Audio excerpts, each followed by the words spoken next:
Hello and welcome to the first episode of SMS Chat. My name is Craig Mackenzie, this is Dean Mitropoulos, and that's Daniel Cox. I'm a Sydney Swans supporter, Dean is a Collingwood supporter, Daniel's an Essendon supporter, hence the name of the show, SMS Chat. Swans, Magpies, Saints Chat. We're going to present you 3 reviews of this week's round from all our 3 clubs, as well as a news bulletin outlining the issues that face the league. We're going to have a panel discussion, the issues that came up out of round 10, as well as game reviews from each of us. There's going to be other interviews on why we became a supporter of the clubs we did. We're going to have our Man on the Street segment, and just general news and reviews from around the league. So we hope you enjoy it, and we'll be back with the first segment shortly. Okay, welcome back. Now, guys, I assume you all saw the football on the weekend? Yes, some good matches. Well, from my opinion, I saw what the match review panel did with some of those suspensions, and I think that's kind of lost their way a little bit in terms of what they did with Holman and Plowman, the 2 I reckon they've got the most issue with. What about yourselves? I think Holman was the big one. I think there's a lot of media uproar with it. It looked like a pretty fair tackle to me, especially playing football my whole life. That's pretty much how you taught the tackle. I'm sure all those players are taught the tackle like that. I didn't personally think he dumped him and slung his head to the ground, so it was a real tough one to get 2 weeks. He was even given a free kick on the day for holding the ball, so that's sort of a strange thing. So, I mean, what's your thoughts on that? Couldn't agree more with Dan. I reckon Holman's was the big one. That was the most fairest tackle out there. That definitely shouldn't be paid 1 or 2 weeks or any weeks. So that was definitely correct tackle there. Yeah, well, I understand why the Gold Coast. I mean, I think it's even come out today that Stuart Dew fully expects his man to get off his charge on that, and even Lockie Plowman at Carlton released a media statement stating, you know, they feel that you're told from a kid to do basically what he did, and I feel those 2 gentlemen were hard done by. The one I had a problem with that seemed to have got away with it was Darcy Fogarty at Adelaide. I mean, here's a gentleman who elbowed a player in the back. Now, that's not an image you want. Now, I understand from knowing you personally, Dean, that you're involved with junior football. That's not something we want to see go down into the junior levels. Absolutely not. And if it's pretty much ticked off at the highest level, it will filter down to the junior level, because that's what these kids are watching. They're watching their heroes and role models playing the game. So hopefully they get, they stamp out that grey area, I guess, and make sure they get the right decisions. It's as I said, it's like, he was fined for that. Now, to me, that's about cleaning up the image of the sport. So, and what are your thoughts on that, there, Daniel? Is it something that the AFL needs to look at going the other way with? Is he should have been suspended? I think there's been calls in the past that similar to calls that have not been paid, that have been paid as well. So this one, I reckon, to me, image transfer, this one to me was more of a head knock. It seemed more dangerous, and it was definitely deliberate. And I reckon they needed the tribunal a little bit more consistent with their calls, I reckon, across the season. Yeah. Just to wrap that up, I think the AFL are starting to fall into the trap of going too much on the impact on the player affected. Yeah. So he elbowed the Melbourne player whose name escapes me in the back, and he played on as if nothing had happened. Now, if he'd got him in the back of the head, he'd be able to book a month's holiday without question. So sort of to wrap up there on our tribunal thoughts, it'd be interesting to see what the actual tribunal decide tonight with those 3 cases, and going forward, we'll bring you the news of that on next week's show. Now, unfortunately, it does pain me to do this. We are going to have to address the issues at Collingwood. I know this is going to be a sore point for Dean here. No, we don't have to. Well, we kind of do. We'd be remorse of us not to. Now, at the moment, we are going to focus on sort of the off-field stuff, because the game review will come later. So, Dean, I understand you attended Collingwood's game on Sunday. I did, yes, I was there. Now, ask the question in the elephant in the room. Did you see the petition that was being sent around by the supporter, and did you sign it, yes or no? I did see it. When I was walking up to the game with a lot of people around a few marquees, I was like, what's going on? And then figured out what was happening, because I did hear murmurs of it during the week, and hopped on Twitter. A lot of people were engaging with it. So I personally, I saw it, I didn't sign it. I was thinking about it, but no, just didn't get around it. So you're the Collingwood supporter on the panel here. What's your basically personal take on the board situation at Collingwood, because we'll be covering the game off in the game review? Yeah, it's a messy one at the moment. It's probably not the best look for the club off field, especially they're not performing well on field, so a lot of attention's on it. I don't know, it's tough. People always want to have a voice, which is great and awesome, but I just don't think anything will come of it, to be honest. And how do you feel it will affect, say, Nathan Buckley's tenure at the club? Because depending on which journalist you read, it could be a matter of weeks, if not days, before he may be moved on or re-signed, depending on who you read. Yeah, I'm more of an opposite opinion. Like, I don't think it'll have much effect on his tenure. I think he'll come to like a stable club. I think he'll get through the rest of the year and they'll make a decision either. It won't be a little short-term fix. I think it'll either going in with Nathan or you're not. So it's either a longer contract or he's done. It'll be an interesting thing to see play out at Collingwood. Now, we'll just shift tack to my other panel member here. That's Daniel and St Kilda and their issues. Theirs are more on-field issues. As we know, they suffered a heavy loss on the weekend. And it's been brought up that St Kilda's recruiting may be something they need to look at in recent weeks, recent years. So what's your take on that, Daniel? Yes, what Brett Roden has done and the club has done, they've picked up mature age recruits and older players, because we had quite a young side the last few years. So wanted to fill the void for some older players. So get a bit of experience in the team and to hopefully pull off and come off to some more games. So we did a similar thing with the Hawthorn Football Club with their free premiership. They recruited some mature age recruits from different clubs and it was quite successful for them, but at the moment it's not for us, so we've just got to come as a collective, as a group, and review what's going on and the problems thoroughly. Yep. And I think one of the biggest problems right now for St Kilda is their ball movement going forward from their centre and the midfielders going into the forward line. Its efficiency is very poor going inside 50, so definitely scratch up that. Well, and as Dean and I have seen, and you would have seen yourself, Daniel, having attended those games, when St Kilda do lose at the moment, they seem to lose heavy. They lose 50 points, 80 points, 90 points, and you can't really call yourself a top 4 contender if you're losing 4 games by like 10 goals plus. So that's probably something they need to look at in the future. Would you reckon? Yeah, no, you can't make top 4 or even 8 playing like we are now. You don't know what St Kilda's going to dish up week to week at the moment. Some games have been embarrassing, but that's all part of being a St Kilda supporter. So as I said, we need to fix a few things up. We need to do it quick. It's gone into round 11, so getting close to midway. So yeah, we need to get a move on. Yep. And we'll just touch on some of the other issues from around the league. I mean, as we all saw, Melbourne suffered their first defeat in Adelaide, so that's probably come as a relief for some Melbourne supporters. I know they were paranoid that they were going to make a hash of it at some point, and they're probably grateful it happened at round 10 and not in a final or something like that. So, and then while we saw North Melbourne lose again pretty badly, they probably over-celebrated their win last week. Hawthorn continue to struggle, but they're going to get no sympathy from any other supporters in the league. It's like, you won 3 premierships, don't come crying to us. And well, that leaves our panel discussion. So what we'll do is when we come back after the break, we'll see our first game reviewed, which will be Daniel reviewing St Kilda's game against the Western Bulldogs. Hope you enjoy it. Probably not if you're a St Kilda fan. Hello and welcome back. I'm here with Daniel, our St Kilda supporter, and Daniel's going to go through the St Kilda game against the Bulldogs on Saturday night. Now, for the sake of our St Kilda supporters watching, we'll try and keep these as brief as possible. So Daniel, what were your thoughts on that game? What's that day? Well, St Kilda's become a bit of a habit of losing with big margins this year. We're not really playing with St Kilda spirit at the moment. We're not playing our St Kilda players, so it's a bit worse. Not really good to watch, but yeah.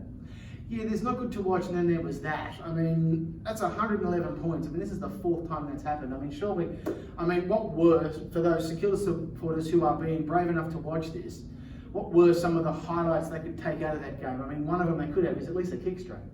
Yep, so one of the highlights I was watching carefully, Ryan Burns. He's only played 5 games for us, so he's very inexperienced. He got 24 disposals, 3rd most for our team for the day. He got 12 marks, that's a career high for him, and he's been averaging 8 marks a game. And he got, I'm pretty sure, 400 and something metres gained, so good on him. He's getting his work rate up and he's becoming a better footballer week to week. Who else to look for? Tim Embry, I guess, 2 goals. He got the most goals for us. Everyone else. Former Swan, Tim Embry. Yep, former Swan. And he's normally pretty consistent, but this year he hasn't been too good in front of goal. But he got 2 goals. He was quite good. And I'd have to say either our captain Jack Steele he just throws his body in, week out. He's a gun, so he was quite good too.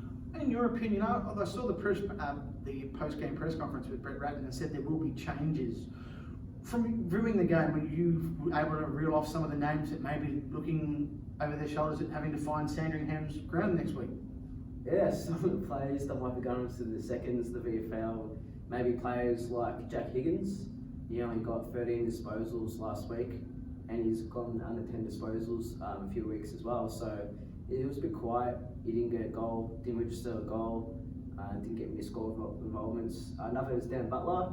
He was All-Australian contention last year. Yeah, he seems to and have he's fallen off. Yeah. dropped off, hasn't he, this year? Like, hopefully we can see more. But Dan Butler 22 this year, so he might go there into the seconds. Might look at a player like Max King, or we might do a positional change. He might play in a different position, and then another player could look into the midfield because this midfield's not playing as well as they should be as well. Well, thanks for Damon for that review. What we will say is that St Kilda supporters, next week you guys take on North Melbourne. So that could be a competitive game, depending on which North Melbourne you get. If you get the good North Melbourne that played Hawthorn, could be a challenge. If you get the one that played Essendon, not so much. Thanks, Damon, for taking us through that. And see St Kilda supporters, we told you it would be brief. After the break, we'll come back with one of our interviews and our second game review. Hello and welcome back. We're now bringing you our second game review. This time it's Dean with me here, the Collingwood supporter, to review Sunday's heartbreaking loss between Collingwood and Port Adelaide. So Dean, I'll throw it over to you first and foremost, just for your general thoughts on the game. I thought, in a positive tone, I thought we really had a crack, which was really good. A lot of young players out there. They really gave it into one of the best teams of the last 2 years, Port Adelaide. So yeah, we should have probably pinched it in the end, but just fell off in the second half. But yeah, I was really impressed with them. You'd have to be, because from, again, not that it's my game review, it's Dean's, but from my opinion, as our clubs played each other last week, it had similar sort of feel to last week in that Collingwood started so well. You seem to have done that in the last few weeks. Start well, but can't hold on. Seem to have done that, I think, most of the season, really. We just start well, a lot of high energy, high pressure, impact in the first quarter, first half, and then as most younger players do, they fatigue, game plan just falls away a little bit. I think we still have issues scoring. Like going forward, especially, we always have long droughts, especially in that second, third quarter. We had long droughts of scoring, even late until the fourth. Like, just I think a lot of it's down in game plan, but yeah, long droughts of scoring. Like you mentioned the scoring, like I think it was 8-11 to 8-10 or something like that. So it was one of the lower scoring games of the season. Now, again, how do you feel Collingwood could best rectify that? Like, is it they tried Darcy more forward recently and that didn't work? He basically did very little. So were there blokes in the seconds they could bring in? Is it something that has to be fixed in the off season? Is there a fix on the fly? Is what I'm saying. Yeah, it's a tough one because I think we've had this issue since 2019. So after our grand final year, where our forward line was so potent because we had Dugowie, Josh Thomas, Hoskins, and Stevenson all kicked 40 goals, which is incredible. But since then, it's only been Geordie who's been kicking. Even he's a bit injured, out of form on that. But I think the problem is really, I think it's hard to fix on the fly. I think it's more of a midfield ball movement problem. I think we're too conservative. They don't want to go fast and quick because turnovers happen and you can see goals, which I think if you want to be a good team, you're going to have to cop sometimes. I think we're a bit conservative, which is the main issue. Not to turn this into another club, but again, it's a Collingwood thing. When you compare Collingwood's game style currently with, say, that of Essendon is totally the opposite. Essendon is go, go, go. They kick massive scores. They also concede massive scores. So, and another player I'll bring up that's most Collingwood, non-Collingwood fans know is Brodie Grundy. He's been basically pilloried a lot all year he's on the big money, he's on the long-term contract, and ever since he seems to have signed it, his form seems to have fallen away. Now, from what I saw, again, feel free to jump in, his first half was one of the better first halves he's had all season, and then he would kind of tapered off in the second half, and he was only really going against Phil Adams from Port Adelaide. So, I mean, what were your thoughts on how Brodie Grundy went and players that did well? Brodie got the 10 coaches' votes, which just speaks for itself. I thought he was best on by a fair way, him and probably Jordan Ruffhead. But I think it's a bit unfairly criticised because he's such high form in the past, and especially yesterday he was tremendous for us. He kicked 2 early goals as well, impacted the scoreboard. I think he's had a good year. Last year was tough for everyone in COVID. I think it affected everybody differently, especially him. such a different kind of person. But I think he's had a real strong year, and I think he's back almost to his best. I'll ask you this question as well. I know it was hard with them losing by a point. Are there any players that you saw at that game that might be looking at having to find where Victoria Park is?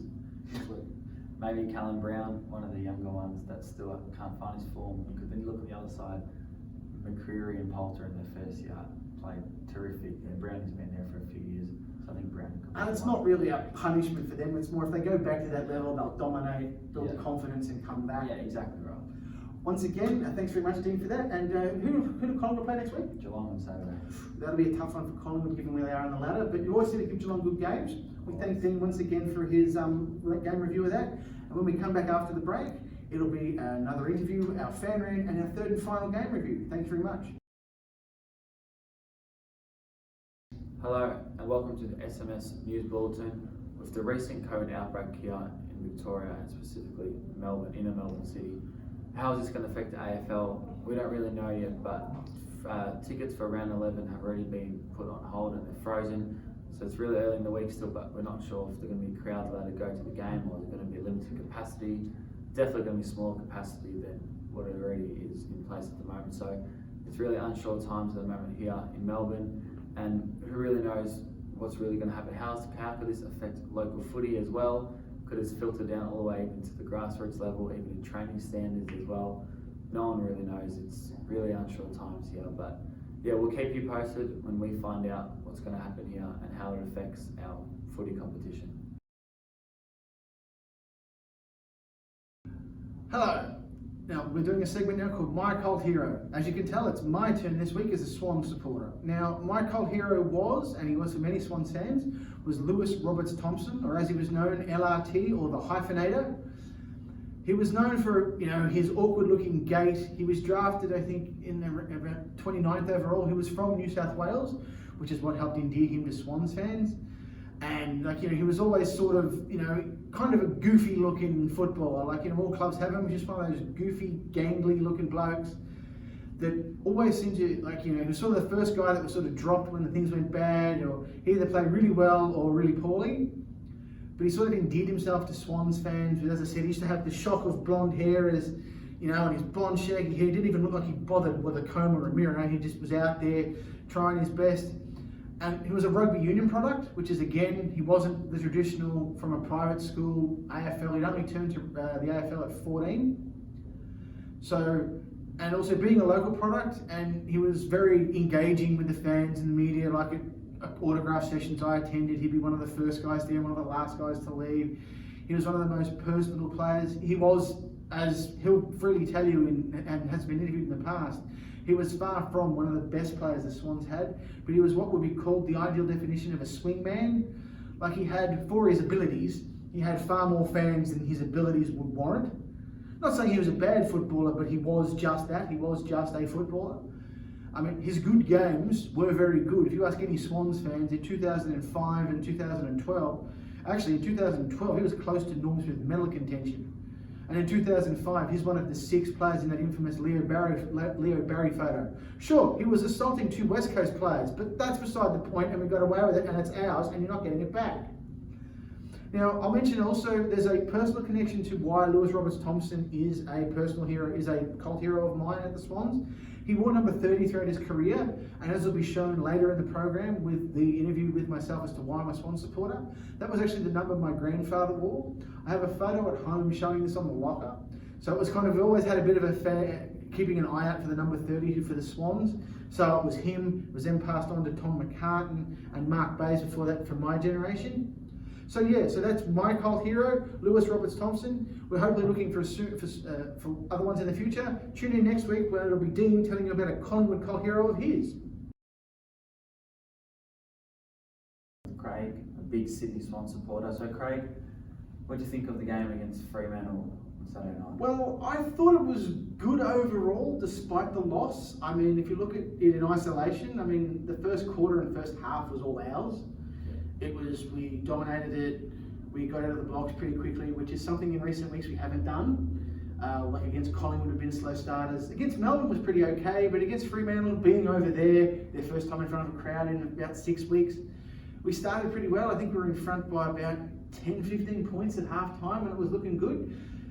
Then the third quarter happened, and that wasn't good because it's going to be a struggle when you spend basically 25 minutes of a 30-minute quarter defending in your own back half. Fremantle just dominated us. It's like we just couldn't get it out of there. We only scored a point in that quarter. So even with our vaunted forward line of Franklin, Papley, Heaney, Blakey, even that, they just could never get it past the centre. I mean, the only score they got was in like the first minute or so after they must have won it from a centre bounce. So, and then in the last quarter, it became really a tug of war.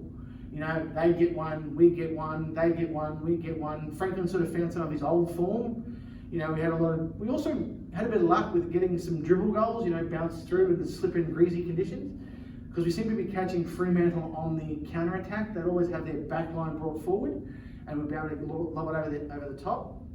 And yeah, so then the last quarter we were unfortunately undone by Nat 5, who kicked one of his 3 goals from like, I think it was about 45 shots he's had. Great goal. Yeah, great goal. I don't think he could do it again though. You know, probably not. I think he'd be struggling to do that again. But yeah, I mean, look, we lost by 2 points. We dropped to 6 and 4.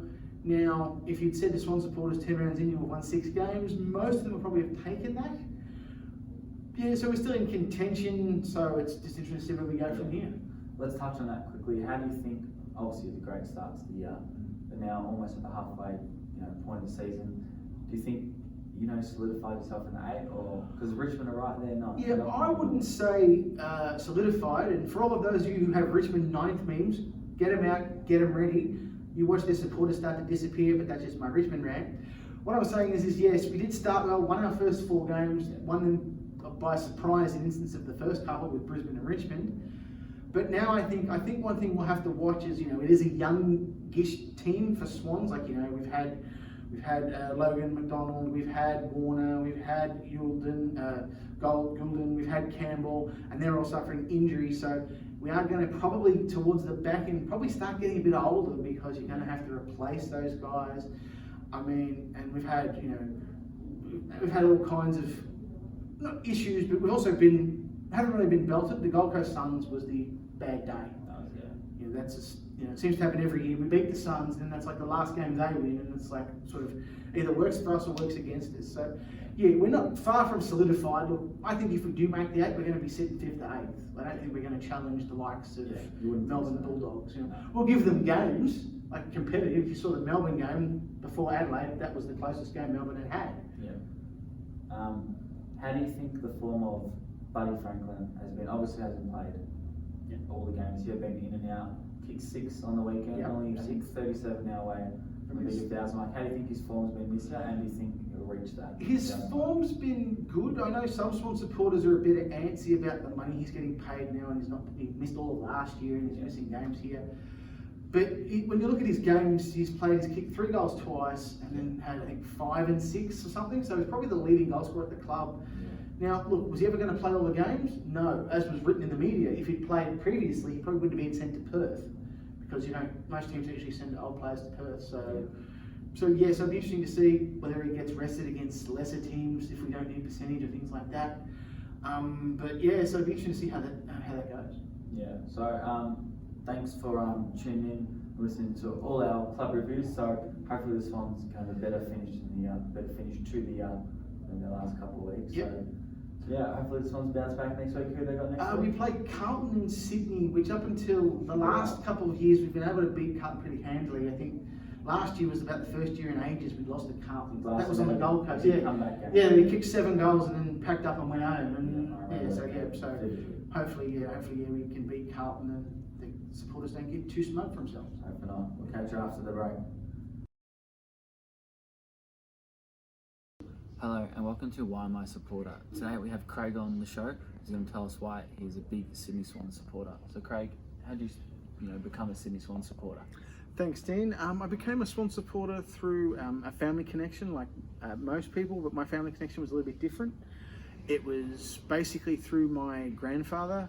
He was a player at South Melbourne, who, for the younger viewers, were formerly the Sydney Swans. And he also played at Fitzroy, who again, for the younger viewers, were now the Brisbane Lions through the 1930s and 40s. So it was like, I can remember being a kid and going around his house on Saturdays, because he lived until I was about 7. And it was kind of the family choice you had. You either became a Sydney supporter or a Fitzroy supporter. in my family, all my family members except for my sister became Sydney supporters. She became a Fitzroy supporter. He played about 70, 80 games for South Melbourne. His biggest claim to fame at the club was that he was a member of their 1933 Premiership side. He played with the likes of Bob Pratt, I think one he played with, amongst other players that I can't... Herbie Matthews was another one. He was a big player around that time in the 30s and 40s. He played there. Then he went off to World War II. When he came back, he played at Fitzroy. He was also the reserves best and fairest in 34. Then served in World War II, came back and played at Fitzroy. He didn't play in any of their premierships. He was vice captain of that team at one point. So yeah, that was the family connection we had. And yeah, so that's basically it. He was made a life member of the club about 2014, 2015, 25 years after he passed. And prior to that, he used to work as the past players representative for South Melbourne up until they moved to Sydney. Wow, that's awesome. Thanks for that, Craig. And tune in next week as we talk to Daniel about why he's a big St Kilda supporter. Hi, and welcome to SMS Chat. This is our Voice of the People section. And we'd like to thank Vin Garrett, is it? Yeah, that's right. Just stopping discussing with us St Kilda's ongoing woes, and judging by the look of you there, Vin, you're a keen St Kilda fan. Yeah, big fan. As a fan, I remember. Yeah, big fan of the football club. I've been for a lot of years now, and yeah, looking forward to 2021.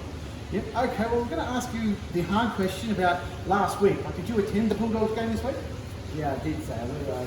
Now I'm going to ask a question people are going to want to know. Did you stay to the end? I stayed to the end. There was many supporters that didn't have to play it out, especially by 3/4 time. It was especially out of the cheer squad as well. There's heaps of members gone. Oh, so you're calling out the cheer squatters? They're giving up on the team. They're not sticking it out. They're not being true cheer squad members. Yeah, you could say that. I guess they just fed up a bit with the performance on the weekend. It's just a slaughtering. I can see that they've been. So, from what we know, they've had 4, what's called them difficult losses of about 10 goals. This must be hard to take, given how St Kilda performed so well last year in the hub in Queensland. Yeah, we've got to win against the teams that we should win against, and if we're striving for the top 4 and to be premiership contenders, we have to compete well.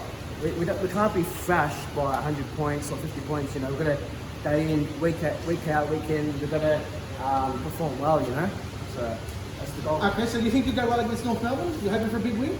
Well, we're hoping for a big win. We'll need percentage boost to us for sure. Hopefully, we can win by 30, 40 points plus. Yeah. Okay, thanks Vin. Thanks for your time today. And it was Vin Garrett, was it? Vin Garrett. Okay, thanks Vin. Thanks viewers. See you next week when we interview another supporter about their team and how they're going. Welcome back everybody, SMS here. I'm with Dan. He's going to be talking about the fan rant segments that we've got today and how it's widely talked about within the AFL community. Take it board. Yeah, thanks Daniel.